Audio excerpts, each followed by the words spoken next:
சனி பகவான் வந்துட்டாரு, சுக்கர பகவான் வந்துட்டாரு, சூரிய பகவான் வந்துட்டார்.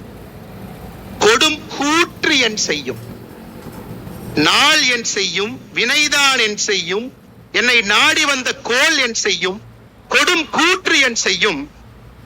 குமரேசர் இரு தாளும் சிலம்பும் சதங்கையும் தண்டையும் சண்முகமும் தோளும் கடம்பும் எனக்கு முன்பே வந்து தோன்றின. இது நம்முடைய கந்தர் அலங்காரத்துக்கு அருணகிரிநாதர் சுவாமிகள் சொன்னது. எப்பொழுதுமே ஆண்டவன் நம்மோடு இருக்கின்றான், நம்மை பாதுகாத்துக் கொண்டிருக்கின்றார், எப்பொழுதும் நம்முடைய வாழ்வு சிறப்பாக இருக்கும்.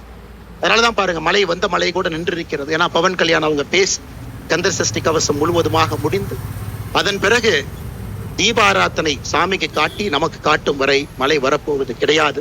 கண்ணீர் துளிகள் மட்டும் வந்து கொண்டிருக்கும். இப்படிப்பட்ட சிறப்பான ஒரு மாநாடு நடத்தியதற்கு, இந்துக்களை எல்லாம் ஒருங்கிணைத்து காட்டியதற்கு, எத்தனையோ மனிதர்கள் பெயர் தெரியாம இந்த இயக்கத்துல டிராபிக்கை ரெகுலேட் பண்ணிட்டு இருக்கிறாங்க.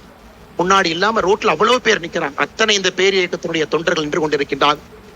பாரதிய ஜனதா கட்சியினுடைய தொண்டர்கள் வந்திருக்கின்றீர்கள். அனைத்து இந்திய அண்ணா திராவிட முன்னேற்ற கழகம் சார்பாக 4 முன்னாள் அமைச்சர்கள் தொண்டர்கள் வந்திருக்கின்றார்கள். சாதாரண பொதுமக்கள் வந்திருக்கின்றார்கள், முருக பக்தர்கள் வந்திருக்கின்றார்கள். அழைப்புதல் வாங்கிய கட்சி தலைவர்கள் எல்லோரும் தங்களுடைய தொண்டர்களை தலைவர்களை அனுப்பியிருக்கின்றார்கள். அப்படிப்பட்ட சிறப்பு வாய்ந்த மாநாடாக நம்முடைய அக்கா கனிமொழி அவர்கள் சொன்னது போல இன்னி தமிழ்நாட்டில் மதுரை முருகர் மாநாட்டுக்கு முன்பு, மதுரை முருகர் மாநாட்டுக்கு பின்பு என்றுதான் அரசியல் சரித்திரம் இருக்கும்.